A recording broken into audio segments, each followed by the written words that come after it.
Assalamualaikum warahmatullahi wabarakatuh. Perkenalkan, saya Rehan Jody Nugroho dengan NIM 25612010078. Pada kesempatan kali ini, saya akan mempresentasikan materi mengenai metode penyusutan dalam akuntansi. Penyusutan adalah proses pengalokasian biaya perolehan aset tetap selama masa manfaatnya. Tujuannya adalah agar nilai aset yang digunakan perusahaan dapat dicatat secara lebih realistis dari waktu ke waktu. Pada presentasi ini, saya akan membahas 4 metode penyusutan, yaitu metode saldo menurun ganda, metode unit produksi atau jam kerja, metode garis lurus, dan metode jumlah angka tahun.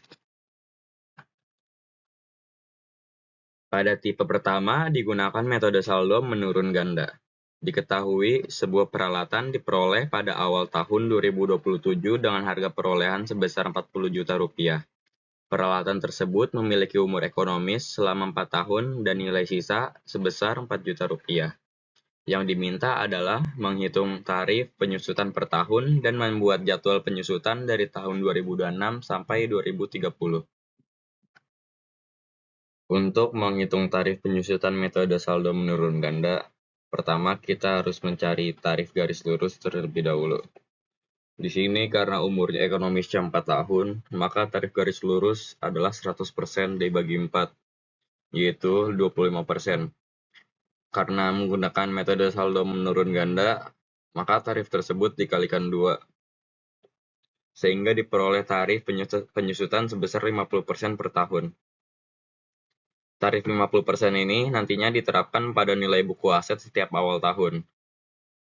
Jadi di sini jawabannya 2 dikali 1/4 kali 100%, sama dengan 50%. Pada tahun 2027, beban penyusutan adalah 50% dari 40 juta rupiah, yaitu sebesar 20 juta rupiah. Nilai buku pada akhir tahun menjadi 20 juta rupiah. Kemudian tahun 2028 penyusutan dihitung dari nilai buku 20 juta rupiah sehingga diperoleh beban penyusutan sebesar 10 juta rupiah. Tahun 2029 beban penyusutan menjadi 5 juta rupiah. Pada tahun terakhir dilakukan penyesuaian agar nilai buku akhir sama dengan nilai sisa yang telah ditentukan, yaitu sebesar 4 juta rupiah. Jadi total akumulasi penyusutan yang diperoleh adalah 36 juta rupiah. Selanjutnya adalah metode unit produksi atau jam kerja. Diketahui harga perolehan peralatan sebesar 24,5 juta rupiah dengan nilai sisa 500 ribu rupiah. Peralatan diperkirakan mampu digunakan selama 120 ribu jam kerja. Data penggunaan aktual setiap tahun juga telah diberikan. Yang diminta adalah menghitung tarif penyusutan per jam dan membuat jadwal penyusutannya. Pada metode unit produksi, penyusutan dihitung berdasarkan tingkat penggunaan aset. Langkah pertama adalah mencari tarif penyusutan per jam. Rumusnya adalah harga perolehan dikurangi nilai sisa kemudian dibagi total kapasitas jam kerja. Di sini harga perolehannya 36.600.000 rupiah dikurangi nilai sisa 600.000 rupiah. Kemudian dibagi total kapasitas jam kerja yaitu 180.000 jam. Dengan demikian diperoleh tarif penyusutan sebesar 200 rupiah per jam. Setelah tarif per jam diketahui, maka beban penyusutan tiap tahun dihitung dengan mengalihkan tarif tersebut dengan jam kerja aktual. Sebagai contoh, jika penggunaan mencapai 35.000 jam, maka beban penyusutan sebesar 7 juta rupiah. Perhitungan yang sama dilakukan untuk tahun-tahun berikutnya, sesuai jumlah jam kerja aktual. Karena metode ini bergantung pada penggunaan aset, maka beban penyusutan setiap tahun dapat berbeda-beda. Pada akhir masa manfaat, nilai buku aset tersisa sebesar 600.000 rupiah. Sesuai nilai residu yang ditentukan. Selanjutnya adalah metode garis lurus. Diketahui harga perolehan peralatan sebesar 45 juta rupiah dengan umur ekonomis 6 tahun dan nilai sisa sebesar 3 juta rupiah. Yang diminta adalah menghitung beban penyusutan per tahun dan menyusun jadwal penyusutannya. Metode garis lurus merupakan metode yang paling sederhana karena beban penyusutannya sama setiap tahun. Rumusnya adalah harga perolehan dikurangi nilai sisa, lalu dibagi umur ekonomis. Dari perhitungan tersebut, diperoleh beban penyusutan sebesar 7 juta rupiah per tahun. Karena 45 juta dikurang 3 juta dibagi 6, sama dengan 7 juta.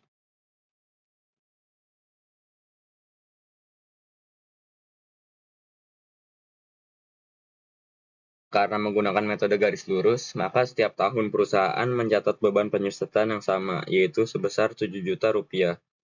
Akumulasi penyusutan akan terus bertambah setiap tahun, sedangkan nilai buku aset akan terus berkurang. Pada akhir tahun 2030, akumulasi penyusutan sebesar 35 juta rupiah dan nilai buku tersisa sebesar 10 juta rupiah. Metode terakhir adalah metode jumlah angka tahun. Diketahui harga perolehan aset sebesar 56 juta rupiah dengan umur ekonomis 7 tahun dan nilai sisa sebesar 7 juta rupiah. Yang diminta adalah menghitung jumlah angka tahun dasar penyusutan dan membuat jadwal penyusutannya. Langkah pertama adalah menghitung jumlah angka tahun. Karena umur ekonomis aset adalah 7 tahun, maka jumlah angka tahun dihitung dengan rumus N dikalikan N ditambah 1 lalu dibagi 2. Jadi seperti 7 dikali 8 dibagi 2 sama dengan 28.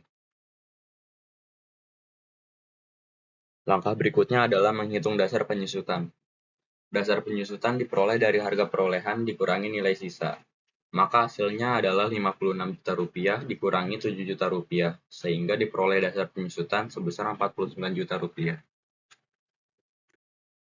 Pada metode jumlah angka tahun, tarif penyusutan setiap tahun akan menurun. Tahun pertama menggunakan tarif 7/28, tahun kedua 6/28, tahun ketiga 5/28, dan seterusnya. Karena tarifnya semakin kecil, maka beban penyusutan juga semakin menurun dari tahun ke tahun. Metode ini cocok digunakan pada aset yang manfaat ekonominya lebih besar daripada awal masa penggunaan. Demikian presentasi yang dapat saya sampaikan mengenai 4 metode penyusutan dalam akuntansi, yaitu metode saldo menurun ganda, metode unit produksi, metode garis lurus, dan metode jumlah angka tahun. Tiap metode memiliki karakteristik dan cara perhitungan yang berbeda, sehingga pemilihannya harus disesuaikan dengan kondisi dan penggunaan aset perusahaan. Terima kasih atas perhatian teman-teman semua. Assalamualaikum warahmatullahi wabarakatuh.